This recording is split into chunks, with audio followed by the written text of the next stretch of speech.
Welcome back to Eliances Heroes, where heroes in business align. To be part of our super community and find out more about Eliances, visit www.Eliances.com. Now, back to our super host, David Kogan, founder of Eliances. That's right, super, and it keeps getting better and better. We just had on Veronique James, the founder of the James Agency, and later on we're going to have the star of A Little House on the Prairie.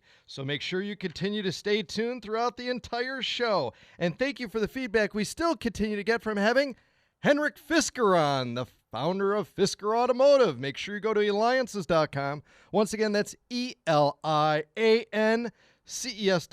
It is the only place where entrepreneurs align. Well, I got to tell you, everywhere you look, there are franchises. Everywhere, almost every city, every town, and all that. But I'll tell you what, there's some secrets behind those franchises, because in order to build a successful franchise, you have to have a successful franchise attorney. Now, while there's many attorneys out there, we have with us, he was ranked as one of the top 100 franchise lawyers, and are you ready for this? Entrepreneur Magazine ranked them as the top 15 franchise law firm, which is a huge accomplishment. We have with us Dan Warshawsky with FranchiseLawyers.com. Dan, tell us a little bit more about, though, franchise law in general, and why it's such a specialty, and why someone couldn't use a general attorney to do their docs. Well, unfortunately, that happens all too often. And you get these startups, they go to, my Uncle Vinny, and he does a little bit of everything, and they dabble in franchise law, and unfortunately, it comes back to bite them. It is a very highly specialized area, and if not done correctly, it can be a potential major source of liability. So you really do need to go with an expert. And, tell us a little bit about the law in general of what it is regarding franchise, because those that are thinking, we've got many listeners right now that are thinking, hey, I've got a great business model. Let me just go ahead and, launch it and start just franchising it. What are some of the specifics behind it? Because many people don't know who aren't in the field.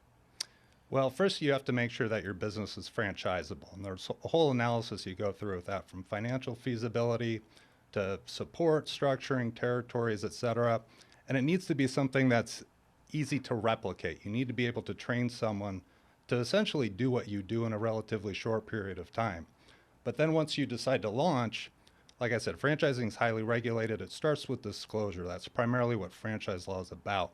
So we put together a very hefty document called a franchise disclosure document that's designed to give a prospective franchisee all the information they need in order to make an informed investment decision.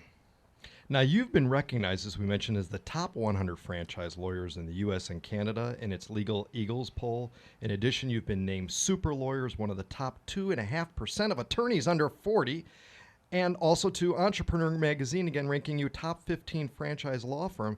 How have you progressed through your career, and did any part of the journey change for you? In other words, did you graduate law school and say, I'm going right into franchise law, or what took place?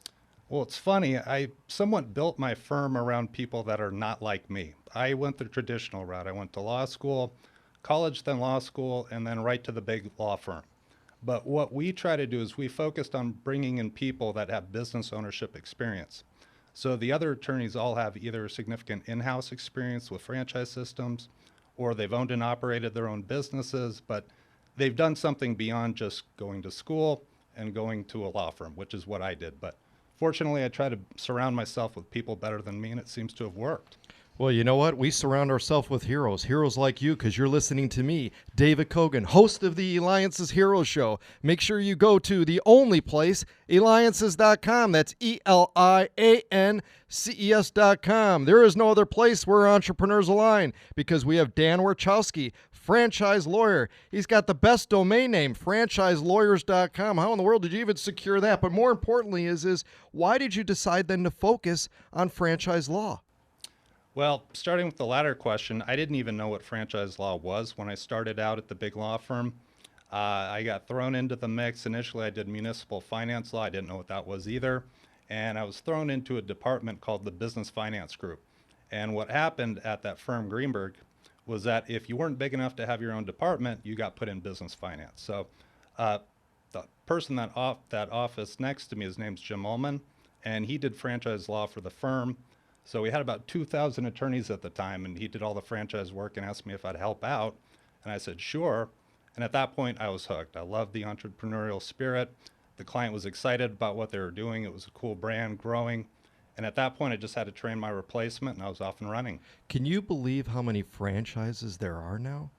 Oh, it's unbelievable. It's the economic engine that drives everything these days. What have you found most shocking, though, about practicing franchise law and what you've seen? Because really, you're kind of under the hood, so to speak, of what's going on with these franchises.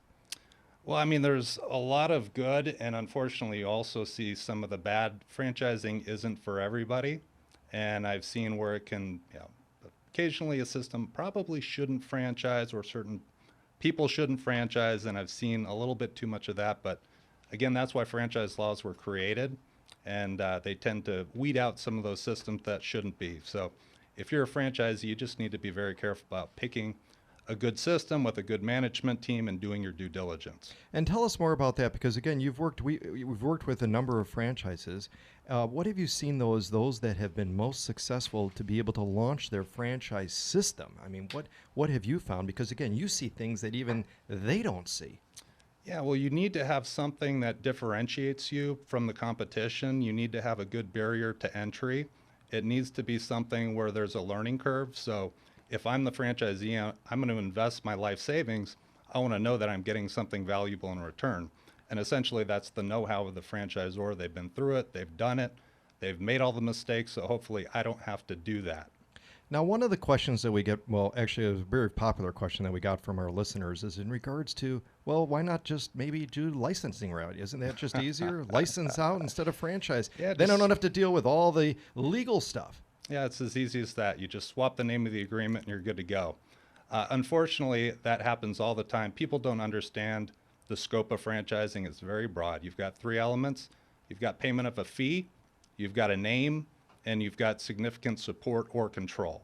And if you meet all those elements, you're a franchise. You can't be a license unless you follow an exemption strategy. So it happens quite often with people that don't understand the scope of franchising. And unfortunately, they can grow and become successful and fly under the radar until something happens. And that's when they end up coming to me.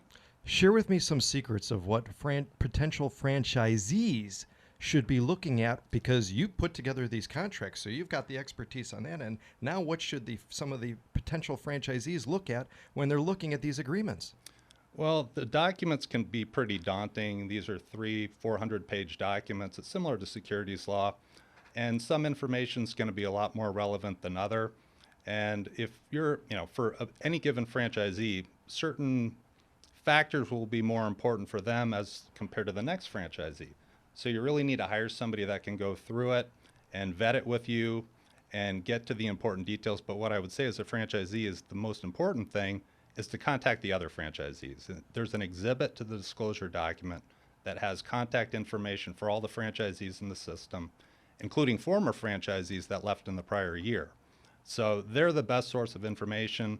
The documents give you background. The franchisor will tell you everything that you want to hear about why it's such a great system. But at the end of the day, you want to get the real scoop from the franchisees. And do you recommend that the potential franchisees also take their documents to an attorney, maybe perhaps like you, to be able to at least kind of understand what they're getting into? Absolutely. Yeah, there's a lot of traps for the unwary. And we've actually had attorneys who are franchisees that have brought documents over and just been shocked at what we'd uncovered. So it never ceases to amaze. A lot of these points that the attorneys will bring up are not unusual, but they can be concerning. But you need to go into it with your eyes wide open. Well, that's absolutely amazing. And you know what? I've got eyes wide open for you because you're amazing. That's a hero, helping these franchise systems be successful with their legal and avoid the pitfalls of ownership. Staying compliant, because my God, with the law, you got to make sure you follow the law, right? We've got that. Dan Warshawsky. You can reach him at franchiselawyers.com. This is David Kogan with Eliances, and when we return, the star of Little House on the Prairie.